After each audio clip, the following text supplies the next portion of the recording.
Hey everyone, it's Alison Heikkila. Thank you so much for joining me. A few videos ago, we made this masterboard together. I will have it linked below along with all of the products I'm using today. And I thought that we'd go back to it and use it some more so that you could see that it wasn't just like a one-hit wonder kind of thing. So I thought that we'd use this piece here. We're going to start by cutting it down. Got my tonic paper trimmer here. Cut this down to probably 4 1/4 because I want to trim off the edge on the other side. It's a little wrinkled and I want to just trim that off. So now I'm going to cut this to 4 and then we will trim it to 5 1/4. There we go. And if you want to, you can use these pieces, you know, for like collage or making a card with lots of different strips on it, things like that. But we're not going to be using that today. And we still have this whole big chunk that we can still make a few cards or tags or whatever out of. Okay. So now we're going to use this stencil here. This is called Swirl. This is from Colorful Life Designs. I thought it would be fun to add a little bit more of something to this, just to show that, you know, once you make a masterboard, it doesn't mean that you need to leave it as is. You can, you know, continue to add to it if you want to. I have VersaFine Clair in Chianti. I love this color. This is one of my favorites. And I thought it would be nice to introduce an additional color to this piece because it's, you know, blues and greens right now, but I thought that adding this nice deep tone of like maroon would be cool. So I'm going to just get this on here, and I have a cosmetic sponge. I keep them in little individual baggies and I have them labeled so that I know which one is which. And I find that it's easier to use these for applying this ink. Now, the one thing to keep in mind is that some of these areas are kind of small, so you really have to sort of dig in there and make sure that you get it. I don't really like using blending brushes for pigment ink. And even though this pigment ink dries, well, it's more smudge resistant than others, I still don't like to get it on my brushes. So we're going to do that. I think we're going to add some over here. See how nice that color pops against all the blues and greens? It just adds a little something extra. And if you don't get it all perfect, that's okay, because none of the background is really perfect either. Look at that. Oh, I love that. One more spot up here. Working with the rule of thirds. Well, not really the rule of thirds here because that's more about placement. This is more rule of 3. Let's go with that. Having something repeated 3 times on whatever it is. It doesn't have to be paper crafting per se. It could be in a room or whatever. Having 3 is pleasing to the eye. Okay, so there we go. That looks good. This we can clean up easily with some isopropyl alcohol. And now we can move on to the next step. As per usual, I don't really know where this card is going, but I knew that I wanted to use the May 2025 Wax Seal of the Month, which says, "So very proud of you." That's it here. Very nice. And I've got the Teal wax beads, and I've got these to show you too. Check this out. These come in a pack of 2. These are craft spoons, and they're silicone. They're hard on the inside, so they're not like floppy, but they're coated in silicone. These are bendy, the ends, and these are great for scooping out your wax or cleaning your wax tool when you're done so that you can save it or just clean it out without scratching the tool. You can use it for glitter. You can use it for all sorts of things. So these are really cool. And again, they come in a set of 2, and I'm really excited to have them because I don't want to scratch this. And I was using things that could have potentially scratched it because I was using metal. Metal on metal tends to scratch. So this is a really great thing to have if you like using the wax melts. So as you can see, I've got my candle going. Please excuse this hot mess that I have here. That's totally user error. Has nothing to do with Spellbinders or the mat or anything like that. I used a very, very old wax that I had that was not from Spellbinders, and it stained it terribly. So that was my fault. Don't do that if you are going to be playing with it. Don't use older wax because, my gosh, that was a hot mess. All right, so I've got 3 of these beads. I've got 2 dark teal and 1 of that more aqua color. We're We're going to let that melt. This is going to also let us help to kind of stir this around so that it's really melting properly. And then we'll wind up applying it to this piece once all is said and done. So I'm going to let this melt, and then we'll pour our wax.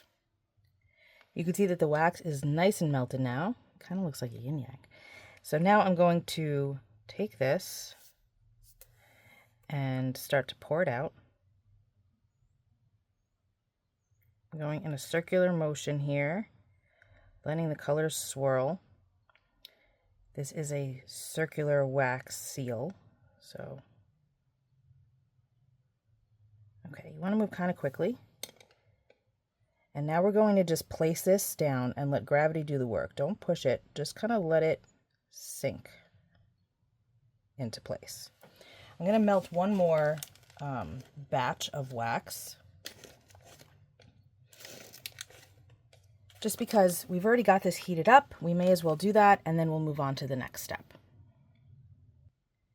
This second batch is almost totally melted, so now I'm going to pull this off. Look at that. Came off so easily. And then you can just lift up the mat and peel it away from the seal. And look at how cool that looks. That is so pronounced. I love that. Okay, we can make it stand out even more if we want to, but we'll worry about that in a minute. Okay, let's get this down.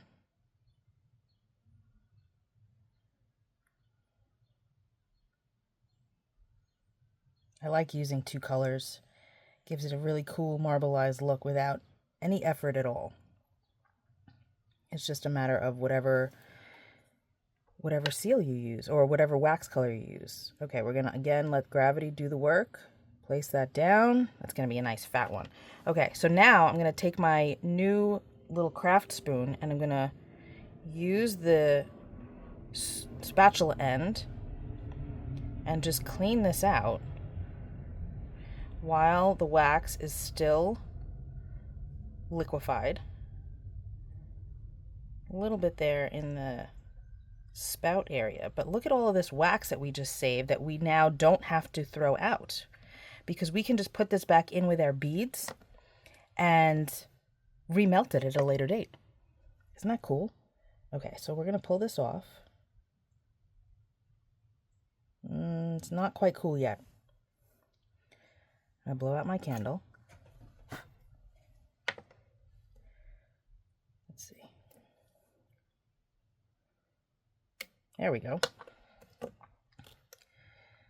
Oh, that one came out great. Usually my seconds and thirds usually come out best. Oh, I love that. If you don't like how this one looks, you can always remelt it. I love that. And again, this can just get peeled right off, put in with your wax beads, and remelt it at a later date. This looks fabulous. I love it, but I want those letters to stand out even more. There are a few ways to do that. So I have a Posca pen. This is just a blue Posca pen. It's an 8, the 0.9 to 1.3 millimeter bullet shape. And I'm just going to carefully, let me zoom in for you. Hold on. There we go. I'm going to carefully go over these letters with the Posca pen. And I don't need full coverage. It doesn't need to be completely opaque. If you find that your color isn't opaque for whatever reason, like I didn't really shake this up too much, I just want it to stand out a little bit more. You could see that that's starting to really stand out. I'm just shaking this a little bit more. I didn't do a very good job. There we go. Once you hear the balls on the inside moving, you know that you're really shaking it well. Okay.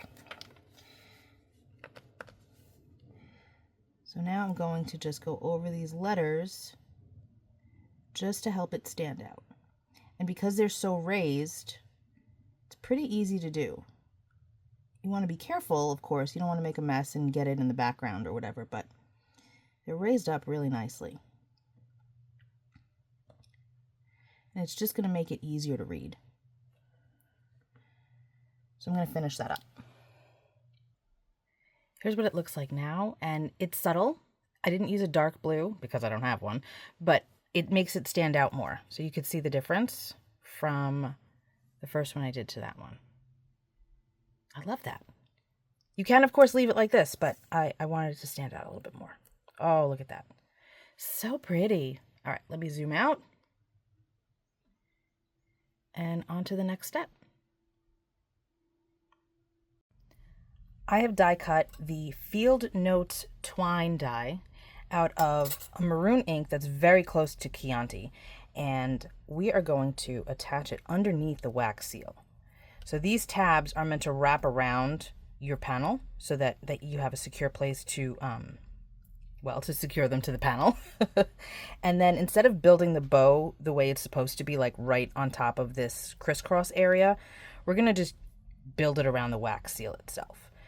And we're going to not use that centerpiece because we really don't need it. So first thing is that we need to attach this piece to the card, or to the panel, excuse me, and then we'll go on from there. Got my glue on there. These are pretty fiddly, skinny pieces, but they have spots that secure well, like these large circles here, and you can leave them lifted.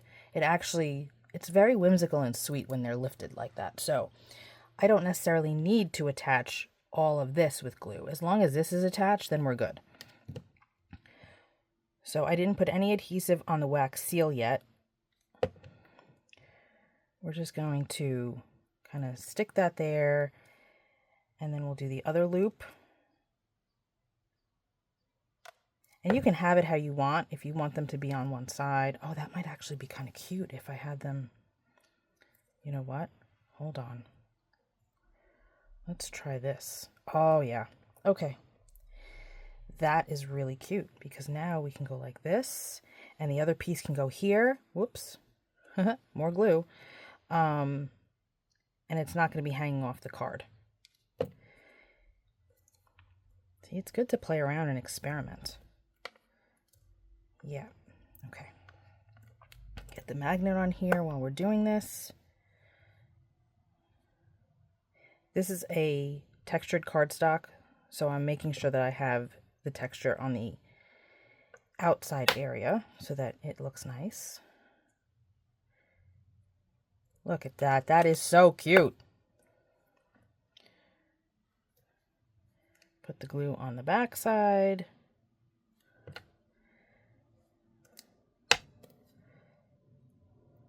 Oh my gosh. I love it. I might actually put a little bit of glue here because it's really popped up. I had a hard time pulling it out of off of my my mat, my cutting mat. So, okay. I'm going to use On Point glue for this part. You might want to use a dry adhesive. I don't know. I like On Point glue for sequins and gems, so I'm going to just use it for this seal, but I might wind up using something dry to make sure it really stays. We'll see what happens. In the meantime, while this is hanging out there, we are going to add some ink to our card base because, you know, got to do that. I prefer the look. Okay, I have Uptown from Catherine Pooler. Got my blending brush, and we're just going to add, oh, this is such a nice color. It is gorgeous. This is one of my favorite colors for my hair to be. I went with something dark. I went through my swatches, and I had thought about using like a limey green color. I don't know what's happening with my light, you guys. It's just fritzing out. Mercury's not even in retrograde. I don't know what's going on here. There we go. Oh, goodness. This is great. We're going to have to finish this -1 light because it won't stop freaking out. Anyway, I was saying I was going to go with a like lime green kind of color for the background, for the card base, but I just didn't want, I wanted more contrast. I wanted it to have more drama. So that's why I opted for the Uptown color because it is deep and dark and dramatic. Okay, so you see how those tabs just fold over so nicely? Look at that. That is so cute. Oh my goodness. Don't worry, guys. I'll have photos like I always do at the end so that you can see what this looks like because the light is fritzing out. I don't know what's going on. I think I need to get a new bulb. And of course that happens right as I'm filming. Okay. I hope you enjoyed this video, everyone. This was fun. I'm so glad that we got to use another piece of our masterboard. Let me know if you want us to make more masterboards together. I really enjoy doing them. And they save me a lot of time in the end because I have all of these panels that are ready to go. I just need to trim them and like add a little bit more stuff to them. Oh, so cute.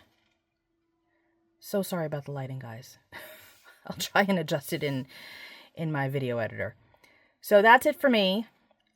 I will see you very soon. Thanks so much for hanging out. I hope you learned a couple of things. I will see you next time. Be well, stay safe. Peace out.